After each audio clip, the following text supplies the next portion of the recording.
నమస్తే, welcome to our channel. నేను సౌజన్య. So రాబోయేటువంటి ఆంధ్రప్రదేశ్ ఎన్నికల్లో నరసాపురం నుంచి త్రిపుల్ రఘురామకృష్ణరాజు గారే పోటీ చేశారని చెప్పని వార్తలు వస్తూ ఉన్నాయి. కానీ ఇప్పుడు ఆయన పోటీ చేయట్లేదు. బట్ ఎవరు నన్ను ఆపినా కానీ నేను నరసాపురం నుంచి పోటీ చేస్తానని చెప్పని రఘురామకృష్ణరాజు గారు మాట్లాడడం జరిగింది. ఎందుకు అలా ఆయన మాట్లాడారు? ఇంతకీ ఎవరు త్రిపుల్ని ఆపింది? ఈ అంశానికి సంబంధించి మనతో మాట్లాడడానికి, వారి విశేషాన్ని మనతో పంచుకోవడానికి ఈరోజు మనతో పాటు ఉన్నారు senior journalist, senior political analyst C S Rao garu ఉన్నారు. వారితో మాట్లాడదాం. నమస్తే రావు గారు. నమస్తే. నరసాపురం నుంచి అంటే బీజేపీ తరపున కావచ్చు, టీడీపీ తరపున కావచ్చు, పోటీ చేయకుండా రఘురామకృష్ణరాజు గారిని ఆపింది ఎవరు? ఆయన రాజేనా లేకపోతే ఇందుకు ఏంటి ఎవరు? సో ఎవరు ఆపారు? అసలు బీజేపీ తరఫు నుంచి రఘురామకృష్ణరాజు నరసాపురం నుంచి పోటీ చేయకుండా అనేది గత కొన్ని రోజుల నుంచి కూడా చర్చ జరుగుతుంది. 4 రోజుల క్రితం లోక్సభ బీజేపీ అభ్యర్థులు ప్రకటించారు ఆంధ్రప్రదేశ్. కానీ అసలు ఆయన ఆపడానికి కారణం ఎవరు? ఎవరన్నా ఆపారా, లేదంటే ప్రొసీజర్లో ఆయన పేరు రాకుండా పోయిందా? అసలు ఏం జరిగింది? రఘురామకృష్ణరాజు అనుమానం ఏంటి? జగన్మోహన్ రెడ్డి ఆపించారు అనేది ఒక అనుమానం. లేదు, వైఎస్ఆర్ కాంగ్రెస్ పార్టీ కోర్టులు బీజేపీలో కొంతమంది ఉన్నారు, వాళ్ళు ఆపించారు అనేది ఇంకో డౌట్. ఇంకో డౌట్ ఏంటి? చంద్రబాబు నాయుడే తనని మోయలేక వదిలిపెట్టేశాడు అనేది ఇంకొక అనుమానం. అసలు వీటిలో ఏది? ఈ కాకుండా ఇంకే 4వ కోణం కూడా ఉందా అని అంటే ఇప్పుడు 4వ కోణం బయటకు వస్తుంది. ఏంటి అని అంటే ఆ రాజే ఈ రాజు అభ్యర్థిత్వాన్ని ఆపించాడు అనేది ఒకటి అనిపిస్తుంది. ఏ రాజు అని అంటే ఆ రాజు బీజేపీలో ఉన్నాడు, బీజేపీలో కీలకంగా ఉన్నాడు. ప్లస్ ఆ కాన్స్టిట్యూన్సీ నరసాపురం కాన్స్టిట్యూన్సీ గతంలో ఆయన పోటీ చేశారు, గెలిచారు కూడా ఆయన. అయితే ఇప్పుడు ఆయన చురుగ్గా లేరు. కానీ ఆ రాజుకి ఈ రాజుకి ఆర్థికపరమైనటువంటి కొన్ని ఏదో విభేదాలు ఉన్నటువంటి కారణంగానే ఈ త్రిపుల్కి నరసాపురం నుంచి బీజేపీ అభ్యర్థిగా పోటీ చేయడానికి అవకాశం లేకుండా ఆయన బీజేపీ పెద్దలతోటి మాట్లాడి చేశారు అనేది ఒక వర్షన్, 4వ వర్షన్ ఇప్పుడు వినిపిస్తుంది. అసలు వీటిలో ఏది కరెక్టు, ఏ వర్షన్ కరెక్టు అనేది మనం చర్చించుకుంటే, మొట్టమొదట జగన్మోహన్ రెడ్డి ఏదో చక్రం తిప్పేసి ఢిల్లీలో ఈయన అభ్యర్థిత్వాన్ని ఆపించాడు అనేది ఒకటి. ఇక్కడ ఇది ఎంతవరకు కరెక్టు అనేది కనుక మనం విశ్లేషణ చేసుకుంటే, అక్కడ జగన్మోహన్ రెడ్డి కానీ లేదంటే ఇంకొకరు కానీ బీజేపీ అధిష్టానానికి చెప్పేటువంటి అవకాశమే లేదు. అసలు జగన్మోహన్ రెడ్డికి అంత సీన్ ఉండదు, ఉండే అవకాశమే లేదు ఎక్కడ ఢిల్లీలో, అది కూడా బీజేపీకి సంబంధించినటువంటి అగ్రనేతల దగ్గర. కారణం ఏంటంటే బీజేపీకి సంబంధించిన అగ్రనేతలతోటి జగన్మోహన్ రెడ్డికి పని ఉంది, కానీ వాళ్ళకి జగన్మోహన్ రెడ్డితో ఏం పని లేదు. ఎందుకంటే జగన్మోహన్ రెడ్డికి ఉన్నటువంటి ఎంపీల మీద ఆధారపడి అక్కడ ఏం ప్రభుత్వం లేదు. కాబట్టి జగన్మోహన్ రెడ్డి వాళ్ళకి చెప్పేటువంటి స్థాయి కాదు, వాళ్ళకి చెప్పి ధైర్యం కూడా చేసేటువంటి ఛాన్స్ లేదు జగన్మోహన్ రెడ్డి. కాబట్టి జగన్మోహన్ రెడ్డి ఆపించాడు రఘురామకృష్ణరాజుకి బీజేపీ తరఫున నరసాపురం టికెట్ ఇవ్వకుండా అనేది రూల్డ్ అవుట్. అసలు ఆ ఛాన్సే లేదు. ఎందుకంటే జగన్మోహన్ రెడ్డికి అసలు అపాయింట్మెంటే కొన్ని రోజులుగా దొరకట్లేదు, కొన్ని నెలలుగా. ఎవరిది? అమిత్ షాది. నరేంద్ర మోడీ కూడా అపాయింట్మెంట్ ఇవ్వట్లా. ఇలాంటి పరిస్థితుల్లో జగన్మోహన్ రెడ్డి ఇన్ఫ్లుయెన్స్ చేయగలడా? ఛాన్సే లేదు. సో అంత ఛాన్స్ లేదు. ప్లస్ జగన్మోహన్ రెడ్డి చెప్పే సాహసం కూడా చేయరు. ఒకవేళ జగన్మోహన్ రెడ్డి పోయి ఏదన్నా ఒకవేళ అపాయింట్మెంట్ దొరికినా కానీ ఏం మాట్లాడతారు? ఆయన బెయిల్ గురించో లేకపోతే ఆయన పర్సనల్ ఇష్యూస్ గురించో లేదంటే రాష్ట్రం గురించో మాట్లాడతారు తప్పితే ఇంకొకరికి ఇవ్వద్దు అని చెప్పేటువంటి అంత సాన్నిహిత్యం బీజేపీ వాళ్ళు ఇవ్వరు, అధిష్టానం. ఎందుకంటే ఫక్తు రాజకీయంగా చేసేటువంటి వాళ్ళు మోడీ, అమిత్ షా. సో ఆ అవకాశం ఇవ్వరు. అసలు అక్కడ పోయి ధైర్యంగా చెప్పేటువంటి సాహసం కూడా ఈయన చేయరు, ఎవరు? జగన్మోహన్ రెడ్డి. కాబట్టి అన్ని కోణాల నుంచి ఆలోచించినా కానీ జగన్మోహన్ రెడ్డి ఆపించాడు రఘురామకృష్ణరాజు బీజేపీ అభ్యర్థిత్వాన్ని నరసాపురం నుంచి అనేది రూల్డ్ అవుట్. ఇక నెక్స్ట్ ఏంటి?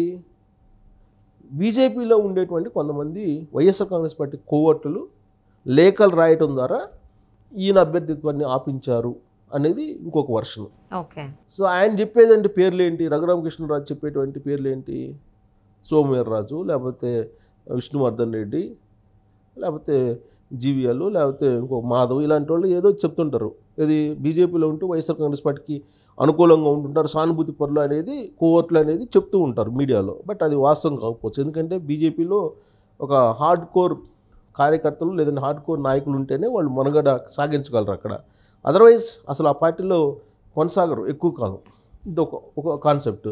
అయితే వీళ్ళు ఇన్ఫ్లుయెన్స్ చేసి రఘురామకృష్ణరాజు అభ్యర్థిత్వాన్ని ఆపించగలరా అని అంటే అసలు వాళ్ళు ఆపించేటువంటి స్తోమత ఆ కెపాసిటీ ఉంటే వాళ్ళే వైజాగ్ నుంచి టికెట్ తీసుకొచ్చుకునేవాడు కదా. జీవీఎల్ లేదు, సోమవీర్రాజు కనీసం అసెంబ్లీ టికెట్ కూడా లేదు కదా. మాధవ్ ఎమ్మెల్సీ మాజీ ఆయన ఒకవేళ ఇన్ఫ్లుయెన్స్ చేయగలిగితే ఆయన కూడా అసెంబ్లీ టికెట్ లేకపోతే లోక్సభ టికెట్ తీసుకొచ్చుకునేవాడే కదా. ఇక విష్ణువర్ధన్ రెడ్డి ఆయన అయితే అసలు కంప్లీట్గా అసలు ఆయన ఇంతవరకు ప్రత్యక్ష ఎన్నికల్లో పార్టిసిపేట్ చేయలేదు, ప్రజాప్రతినిధిగా ఎన్నిక కాలేదు. సో అసలు ఆయన మాట వినేవాళ్ళు కూడా ఉండరు బీజేపీలో. ఎందుకంటే ఫక్తు జగన్మోహన్ రెడ్డికి భక్తుడు అని చెప్పేసి ఆయన పేరు ఉంది. సో అందుకే ఆయన సైడ్ పెట్టేశారు, ఆయన ప్రాధాన్యత లేదు, అసలు అపాయింట్మెంట్స్ కూడా ఇవ్వరు. సో ఇలాంటి వాళ్ళు రఘురామకృష్ణరాజు అభ్యర్థిత్వాన్ని అడ్డుకునేటువంటి ప్రయత్నం చేశారు. అది సక్సెస్ అయిందంటే నమ్మగలమా? నమ్మలేము. అసలు 1% కూడా వీళ్ళ ఇన్ఫ్లుయెన్స్ ఉండదు. వీళ్ళు చెప్తే అధిష్టానం వినే పరిస్థితే ఉండదు అసలు. రెండు ఆప్షన్. థర్డ్ ఆప్షన్ ఏంటి? చంద్రబాబు నాయుడు తనని మొయ్యలేక పక్కన పెట్టేశాడు అనేది third option. So Chandrababu Naidu మొదటి నుంచి కూడా రఘురామకృష్ణరాజు అంటే గౌరవం ఉంది, ఆయన అంటే చాలా విలువిస్తుంటారు. ఎందుకు? ఆయన ఒక ప్రతిపక్షంగా పోరాడుతున్నారు. వైఎస్ఆర్ కాంగ్రెస్ పార్టీలో ఉంటూ వైఎస్ఆర్ కాంగ్రెస్ పార్టీ రెబల్ ఎంపీగా ఒక ప్రతిపక్ష పార్టీ ఏ విధంగా పోరాడుతుందో ఆ స్థాయిలో పోరాడింది.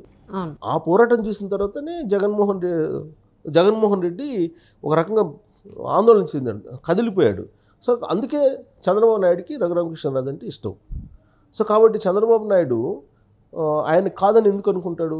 కాకపోతే బీజేపీ కోటాలో తను ఎంపీ చేయాలని చెప్పి అనుకున్నాడు. దానికి కారణం ఏంటి? బీజేపీ కోటాలో ఎంపీ చేస్తే ఆయన కేంద్ర మంత్రి అయ్యే అవకాశం ఉంది రాబోయేటువంటి రోజుల్లో. తెలుగుదేశం పార్టీ నుంచి కూడా ఇంకో కేంద్ర మంత్రి అయ్యేటువంటి అవకాశం ఉంది. కేంద్ర మంత్రి ఎంత ఎక్కువ ఉంటే అంత రాష్ట్రానికి ప్రయోజనం చేకూరుతుంది అనేటువంటి ఉద్దేశంలో ఆ ఈక్వేషన్ జరిగింది. అయితే బీజేపీ వాళ్ళు లాస్ట్ మినిట్లో ఈయన పక్కన పెడతారు అని చెప్పి ఎక్స్పెక్ట్ చేయలే చంద్రబాబు. సో ఇప్పుడు పక్కన పెట్టిన తర్వాత అసలు ఏం జరిగింది అనేది స్క్రూటినీ చేస్తున్నారు చంద్రబాబు నాయుడు. అసలు ఎందుకు పక్కన పెట్టారు? అసలు 4వ ఆప్షన్ ఏంటి అని అంటే ఆ రాజు ఎవరైతే బీజేపీలో ఉన్నారో కీలకమైనటువంటి రాజు, ఈయనకి ఆర్థికపరమైనటువంటి కొన్ని విభేదాలు లేదంటే డిస్ప్యూట్స్ ఉన్నాయి, ఆయన ఏదో ఇన్ఫ్లుయెన్స్ చేశాడని చెప్పి ఇంకొక 4వ ఆప్షన్ వస్తుంది. అది కూడా పెద్ద క్రైటీరియా కాదు. అతను చెప్తే వాళ్ళు వినే పరిస్థితుల్లో కూడా ఉండరు. ఒకవేళ ఆయన చెప్తే ఇన్ఫ్లుయెన్స్ చేసే పని అయితే అసలు ఈ ఆర్థిక లావాదేవీలకు సంబంధించినటువంటి పరిష్కరిస్తారు కదా, ఇద్దరు బీజేపీలో కాబట్టి. సో అది కూడా కాదు. అసలు 5వ ఆప్షన్ ఏంటి? ఎందుకు నరసాపురం నుంచి రఘురామకృష్ణరాజుకి అభ్యర్థిత్వాన్ని బీజేపీ ఇవ్వలేదు అనే 5వ ఆప్షన్ తీసుకుంటే, యాక్చువల్గా ఈయన వైఎస్ఆర్ కాంగ్రెస్ పార్టీలో ఉన్నారు రీసెంట్ వరకు కూడా. రీసెంట్గానే ఆయన రాజీనామా చేశాడు వైఎస్ఆర్ కాంగ్రెస్ పార్టీకి. బీజేపీ వాళ్ళ అభ్యర్థులు ప్రకటించే నాటికి ఈయన అసలు బీజేపీలో సభ్యత్వమే లేదు రఘురామకృష్ణరాజుకి. రాష్ట్ర కమిటీ ఏదైతే ఉందో రాష్ట్ర కమిటీ దాదాపుగా ఒక 20 రోజుల క్రితం అసెంబ్లీకి సంబంధించినటువంటి అభ్యర్థుల్ని 3 ఒక్కొక్క అసెంబ్లీకి, అలాగే లోక్సభకు సంబంధించి 2 పేర్లని పంపించింది. ఏ పేర్లు పంపిస్తుంది? బీజేపీలో ఉన్నటువంటి వాళ్ళ పేర్లను పంపిస్తుంది, అంతే కదా రాష్ట్ర కమిటీ. సో రాష్ట్ర కమిటీ పంపించినటువంటి పేర్లో ఈయన పేరు లేదు.